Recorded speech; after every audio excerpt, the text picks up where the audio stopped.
Hello अस्सलाम वालेकुम, फिर से खुश आमदीद कहती हूँ आप सबको। हमारे आज के प्रोजेक्ट का नाम है अलीटा बैटल एंजल। सन 2563 में एक हवा में उड़ता हुआ शहर दिखाया जाता है जिसका नाम सैलम है। यहाँ पर बहुत ही अमीर लोग रहते हैं। दरअसल ये जगह फ्यूचर की इंजीनियरिंग का एक बहुत ही अनोखा नमूना है। दरअसल इस जगह पर कुछ साल पहले बहुत बड़ी जंग हुई थी जिसका नाम था दी फॉल। उसके बाद यहाँ पर कुछ भी पहले जैसा नहीं रहा और सैलम सिटी का सारा कचरा नीचे जमीन पर जाकर गिरता है। और फिर हमें डॉक्टर टाइसन को दिखाया जाता है जो एक साइंटिस्ट है और उस कचरे में से कुछ पार्ट्स ढूंढ रहे होते हैं। तभी अचानक उन्हें एक साइबोर्ग नजर आता है। साइबोर्ग उसे कहते हैं जिसकी आधी बॉडी इंसानों जैसी और आधी बॉडी रोबोट जैसी हो। इस साइबोर्ग में भी इंसानी दिमाग है जो अभी भी एक्टिव है। डॉक्टर टाइसन उसे लेके अपने घर आ जाते हैं, उसे रिपेयर करते हैं। अगले दिन जब साइबोर्ग की आंख खुलती है तो वो रिपेयर हो चुकी होती है और उसकी पूरी बॉडी मेटल से बनी होती है। दिखने में उसकी बॉडी मशीन से बनी हुई है लेकिन उसका दिमाग इंसानी है। लेकिन वो अपनी सारी यादाश्त को खो चुकी है। उसे अपना नाम तक याद नहीं होता तो डॉक्टर टाइसन उसका नाम अलीटा रख देते हैं। जब वो आसमान में उड़ते हुए सैलम सिटी को देखती है तो वो देखकर हैरान रह जाती है। तो डॉक्टर उसको बताते हैं कि जंग के पास सिर्फ सैलम सिटी ही है जो सलामत बची है और जिस जमीन पर जहाँ पर तुम मौजूद हो इस सिटी का नाम आयरन सिटी है। और यहाँ पर जितने भी लोग मौजूद है ये सब सैलम सिटी के लिए काम करते हैं। उसके बाद डॉक्टर टाइसन दुकान से सामान लेने के लिए चले जाते हैं। जब अलीटा बाहर होती है तो उसको एक पैम्फलेट मिलता है जिसमें एक मर्डर के बारे में लिखा होता है जो 6 लड़कियों को कत्ल कर चुका है और जो भी इस मर्डर को पकड़ेगा उसको 20,000 का इनाम दिया जाएगा। उसके बाद अलीटा के सामने एक रोबोट आ जाता है। उसको नहीं मालूम होता कि इस रोबोट के आगे से हटना है। उसके सामने लड़ने के लिए एक वॉरियर की तरह खड़ी हो जाती है। तभी वहाँ पर ह्यूगो नाम का लड़का आ जाता है जो उसको बचा लेता है। और फिर रात को अलीटा देखती है कि डॉक्टर टाइसन बाहर से आ रहे हैं और उनके हाथों में खून लगा हुआ है। तो अलीटा सोचती है कि सुबह को जो उसने मर्डर के बारे में न्यूज पढ़ी थी वो कोई और नहीं बल्कि डॉक्टर टाइसन है। अगले दिन डॉक्टर टाइसन की वाइफ अलीटा की बॉडी को देखकर हैरान रह जाती है और उसी वक्त ही डॉक्टर टाइसन के पास जाती है और जाकर कहती है कि हमने ये बॉडी तो अपनी बेटी के लिए बनाई थी। तो डॉक्टर कहते हैं कि हमारी बेटी अब इस दुनिया में नहीं है। तो उसकी वाइफ कहती है क्यों ना तुम हमारी मोटर बॉल गेम के लिए सारे साइबोर्ग बनाओ ताकि हम एक बेस्ट गेम को प्रेजेंट कर सके। इस तरह हम सैलम सिटी में भी जा सकेंगे। वो ये भी कहती है कि मैं विक्ट्री के साथ काम करती हूँ जो आयरन सिटी में सबसे ज्यादा मजबूत है। लेकिन डॉक्टर टाइसन उसका साथ देने से इनकार कर देते हैं। और दूसरी तरफ अलीटा और ह्यूगो दोनों दोस्त बन चुके हैं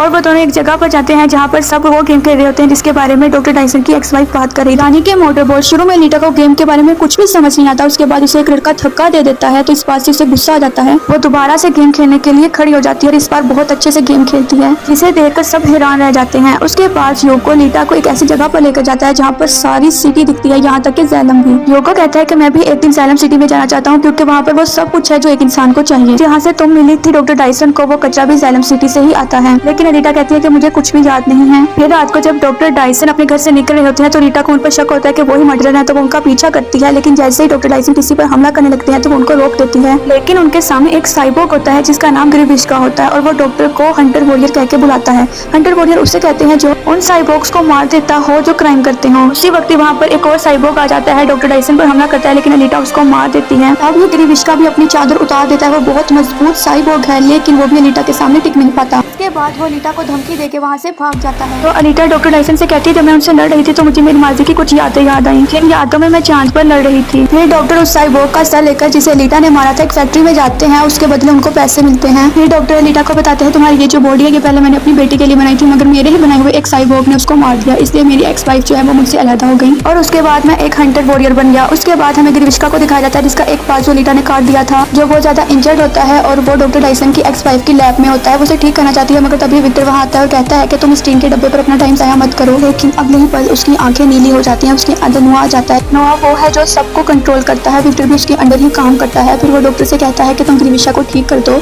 और इसको इतना ज्यादा एडवांस कर दो कि जिस साइबोर्ग ने इसकी ये हालत की है ये उसको पकड़कर यहाँ पर ले आए। और फिर अगले दिन ह्यूगो और उसके दोस्त अलीटा को एक वॉरशिप दिखाने के लिए ले जाते हैं जो 300 साल पहले यहाँ पर गिरा था। दरअसल उनको लगता है शायद इसे देखकर अलीटा की यादाश्त वापस आ जाए। अलीटा उसको देखकर बहुत ज्यादा एक्साइटेड हो जाती है और फिर वो पानी में कूदकर उस वॉरशिप के अंदर चली जाती है जिसकी बहुत सी चीजों से पहले से ही मालूम होती है। फिर वो दरवाजा खोलती है तो सामने एक बहुत बड़ी सी लाइट नजर आती है। साथ में एक पैनल भी आता है जिस पर उसकी उंगलियां अपने आप चलने लग जाती हैं और पासवर्ड भी टाइप हो जाता है। और फिर वो लाइट जब गायब हो जाती है तो उसके पीछे एक बहुत ही मजबूत रोबोटिक बॉडी पड़ी होती है। फिर वो उसे डॉक्टर टाइसन के पास लेकर जाती है और कहती है कि मुझे लगता है मेरा इस बॉडी के साथ बहुत ही कोई गहरा कनेक्शन है। मैं चाहती हूँ कि आप इस बॉडी को मेरे साथ जोड़ दें ताकि हम उन साइबोर्ग रोबोट्स को खत्म कर सकें जो क्राइम करते हैं। डॉक्टर टाइसन उसकी मदद करने से इनकार कर देते हैं। तो वो कहती है आप जानते हैं कि मैं पहले वॉरियर थी, मुझे बताएं कि ये सब क्या है। तो डॉक्टर कहते हैं तुम जिस बॉडी को यहाँ पर लेकर आई हो इसे बरसरकर कहा जाता है। ये एक रोबोटिक हथियार है और तुम्हारा कोड इसके लिए ही बना है, इसलिए तुम इसे एक्टिवेट कर पाई। और तुम जिस फाइटिंग टेक्निक को इस्तेमाल करती हो उसको पांजरनुस्ट कहते हैं जो अब इस दुनिया से खत्म हो चुका है। और तुम सिर्फ एक वॉरियर ही नहीं हो बल्कि तुम इस दुनिया का सबसे एडवांस और खतरनाक साइबोर्ग हो जो इस दुनिया के लिए बहुत ही ज्यादा खतरनाक है, इसलिए मैं तुम्हें इस बॉडी के साथ बिल्कुल भी नहीं जोड़ूंगा। और फिर गुस्से से वो वहाँ से चली जाती है और उस डिपार्टमेंट में जाती है जहाँ पर वॉरियर हंटर हंटर को रजिस्टर किया जाता है और अब वो भी हंटर वॉरियर बन चुकी है।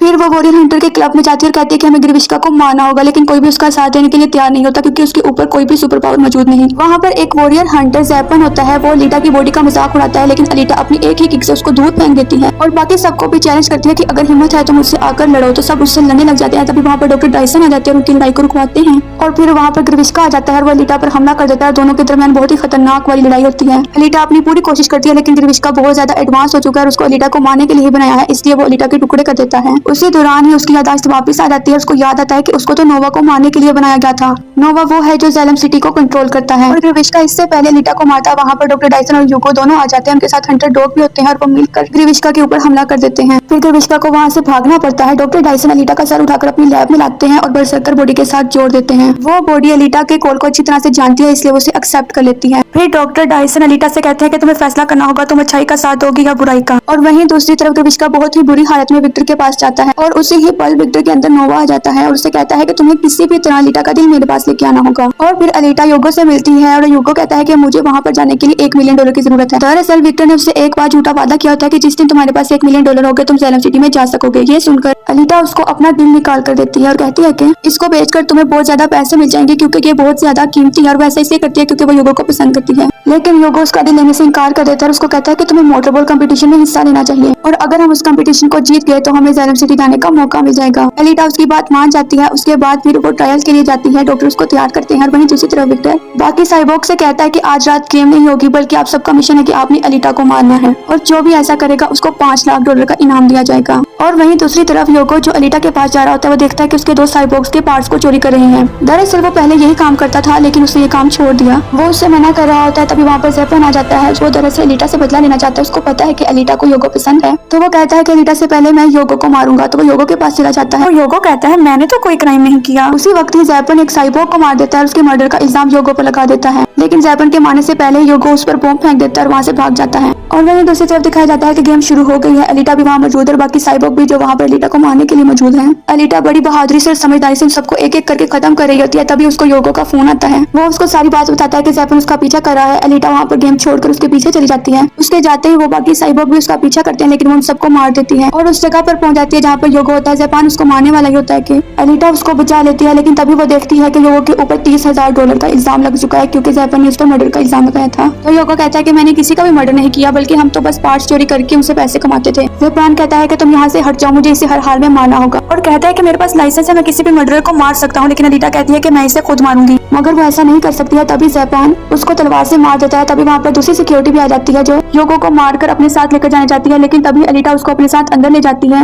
और फिर योगो से पूछती है कि तुमने ऐसा क्यों किया। तो वो कहता है कि मैं अपने दोस्तों के पास गया था, उनको बताना चाहता था कि मैं आज से ये काम नहीं करूंगा। तभी वहाँ पर ज़ैपन आ गया, लेकिन मैं ये सब इसलिए कर रहा था क्योंकि मुझे तुम अच्छी लगती हो। फिर उन दोनों की आंखों में आंसू आ जाते हैं और वहाँ पर डॉक्टर डायसन की एक्स वाइफ भी होती है। वो इन दोनों को देख रही होती है। दरअसल विक्टर ने उसको यहाँ पर मारने के लिए भेजा था, लेकिन वो अलीटा के पास जाती है और उसकी आंखों से आंसू को साफ करती है। दरअसल इनकी बातें सुनकर उसने विक्टर को छोड़ने का फैसला कर लिया है। उसके बाद अलीटा योगो का सर लेकर बाहर आती है और कहती है कि ये देखो मैंने उसे मार दिया। ज़ैपन उसकी चालाकी को समझ जाता है क्योंकि योगो के सर के साथ अभी भी 2 पाइप लगे हुए हैं, यानी कि उसका दिमाग अभी भी जिंदा है। ज़ैपन उसे कहता है कि मुझे इसका सर दो, लेकिन बाकी ऑफिसर्स कहते हैं किसी भी हंटर से उसका शिकार छीनना गैर कानूनी है। तभी अलीटा को मौका मिल जाता है और वो उस पर वार करके उसका आधा सर उतार के वहाँ से चली जाती है। फिर वो योगो का सर लेकर डॉक्टर डायसन के पास जाती है। डॉक्टर डायसन उसको एक साइबोर्ग बना देते हैं क्योंकि उसका दिमाग अभी भी एक्टिव था, तो वो जिंदा होता है। तो डॉक्टर डायसन कहते हैं कि विक्टर योगो को पागल बना रहा है क्योंकि पैसों से कोई भी ज़ेलम नहीं जा सकता, क्योंकि मैं ज़ेलम में ही पैदा हुआ हूँ, लेकिन मेरी बेटी बीमार थी इसलिए नोवा ने हमें वहाँ से निकाल दिया। ये सब सुनने के बाद अलीटा विक्टर की लैब में जाती है और वहाँ पर जाकर सब कुछ तबाह कर देती है। जब वो विक्टर को ढूंढ लेती है तो विक्टर डॉक्टर जरीन के पास एक सेफ बॉक्स में दिखाता है और कहता है ये इसलिए हुआ क्योंकि उसने अलीटा का साथ दिया। और नोवा को भी एक्सपेरिमेंट के लिए बॉडी पार्ट्स की जरूरत पड़ती है। तभी वहाँ पर ग्रीविश्का आ जाता है और वो अलीटा पर हमला कर देता है, जिससे वो जख्मी हो जाती है, लेकिन उसकी याददाश्त वापस आ जाती है। उसे 300 साल पहले का वो वक्त याद आ जाता है जब वो ज़ेलम के खिलाफ जंग कर रहे थे,